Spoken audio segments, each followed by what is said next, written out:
इस पृथ्वी पर वैसा ही माहौल बना देता है दाता। बढ़िया समय पर वर्षा होती है, बड़े फलदार वृक्ष होते हैं, सब शरीर हो जाएंगे, तो फिर सुख होता है उनको। और सुख में भगवान की भक्ति प्राणी फॉर्मलिटी करता है। और दुखी प्राणी जब हो जाता है तब उसका दुख संकट निवारण हो जाता है। फिर उसको बताया जाता है यदि आपने फिर से भक्ति छोड़ दी तो वो कष्ट फिर आ जाएगा, तो कभी नहीं छोड़ेगा, आजीवन भक्ति करेगा और वो सफल हो जाएगा। और सतयुग त्रेता द्वापर में ये जीव घना दुखी नहीं होता, शरीर मजबूत होता है, लंबी आयु होती है, खूब ठीक सा इसका जो है बना रहता है व्यवहार। तो उस मालिक को मालूम था कि ये भक्ति नहीं करेंगे, क्योंकि सभी भक्ति करते थे लेकिन शास्त्र विरुद्ध करते रहे। और जिस कारण से वो सोच रहे थे जो साधना हम कर रहे हैं इसी से हमें लाभ हो रहा है, और हो रहा था, वो पिछली बैटरी चार्ज से वो प्रयोग कर रहे थे, अपनी पिछली मलाई खा रहे थे। तो इस प्रकार परमात्मा को पता था, तब उसने कहा था ठीक है, चौथे युग में कलयुग में मैं अपना ज्ञान प्रचार करूंगा।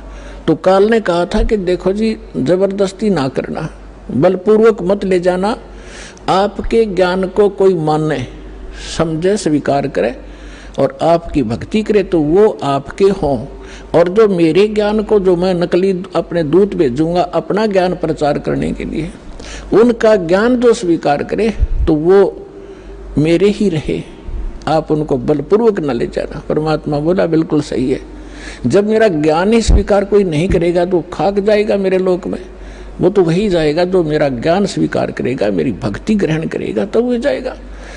तो काल ने जब परमात्मा ने स्वीकृति दे दी तब काल ने कहा था कि बेशक अब परमात्मा आए थे जोग जीत नाम से कि जाओ जोग जीत संसारा, जीव न माने कहा तुम्हारा, जीव तुम्हारा कहा न माने, हमरी ओढ़ हो बाद बखाने। फिर कहा था द्वादश पंथ करूं मैं साजा, नाम तुम्हारा ले करूं आवाजा, द्वादश पंथ नाम जो ले ही हमरे मुख में आन समोई, और अनेक पंथ चलाऊं या विद जीवों को भरमाऊं, देवल देव और पितृ धाम पुजवाऊं, और जब ऐसे नकली जब तब सबके मन लाऊं, और जाओ जोग जीत संसारा, जीव न माने कहा तुम्हारा, जीव तुम्हारा कहा न माने, हमरी ओढ़ हो बाद बखाने। मेरे वकील बन के खड़े हो जाएंगे, तो रामकृष्ण को कैसे भगवान नहीं मानते हो, क्या कर रहे हो। तो परमात्मा ने कहा था कि अब मेरी भी सुन ले दो बात।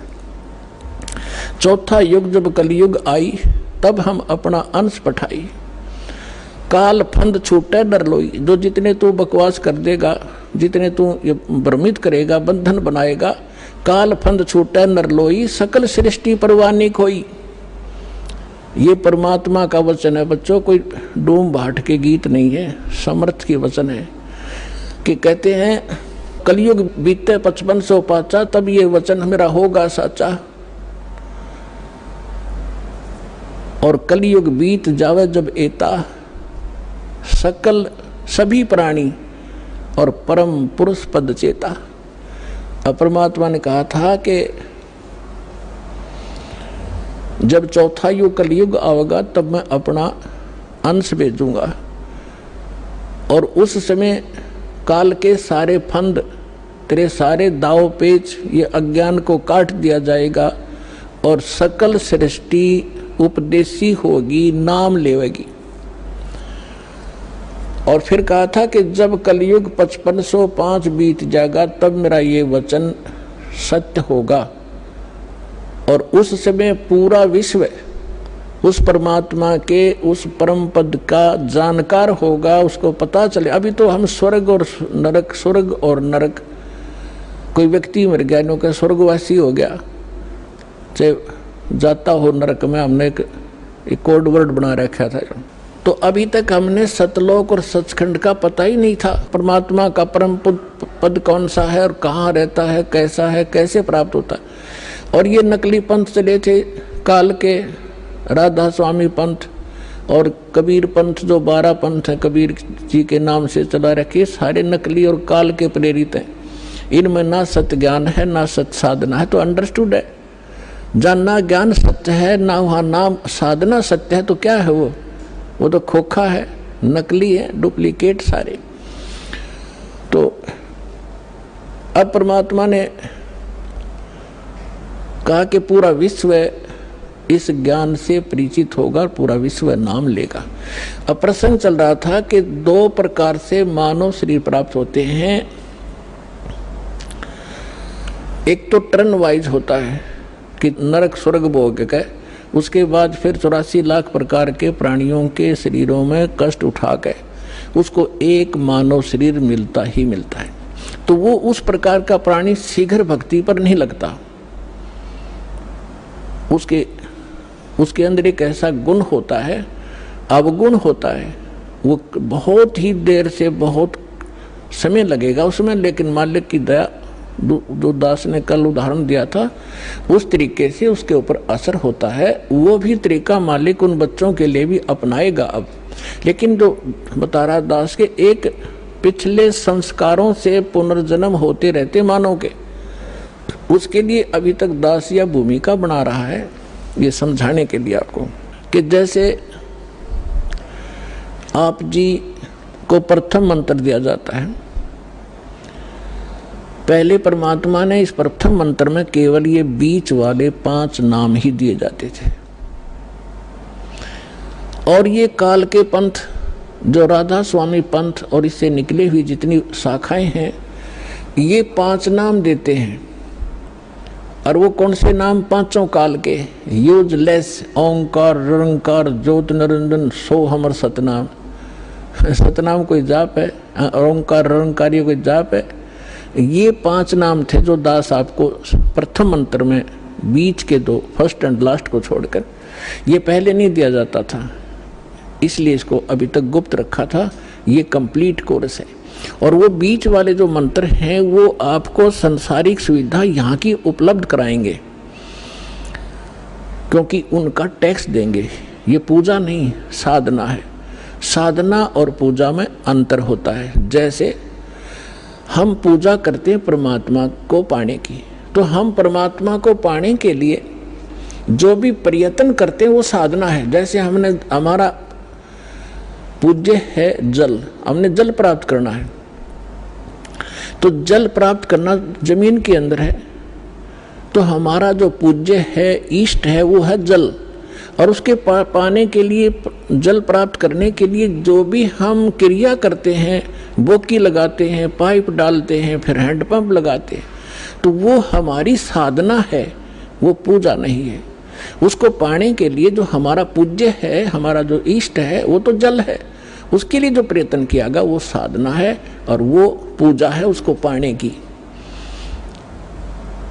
तो इस प्रकार इसको पूजा और इसको समझना। हमारी आस्था तो जल के अंदर है, उन इंस्ट्रूमेंटों में थोड़ी है, और उनके बिना वो मिले नहीं। तो इसी प्रकार ये जो प्रथम मंत्र आपके दिए जाते हैं ये साधना है। और इस जैसे इस दूसरे शब्दों में दास आपको कहे कि जैसे ये मंत्र एक ऐसी कमाई है, ऐसी शीघ्र इफेक्ट करती है, देवताओं को विवश करते हैं ये मंत्र आपको लाभ देने के लिए। जैसे आपको बताया था कि भैंसे को भैंसा भैंसा करता रहो, वो कभी ध्यान नहीं देता।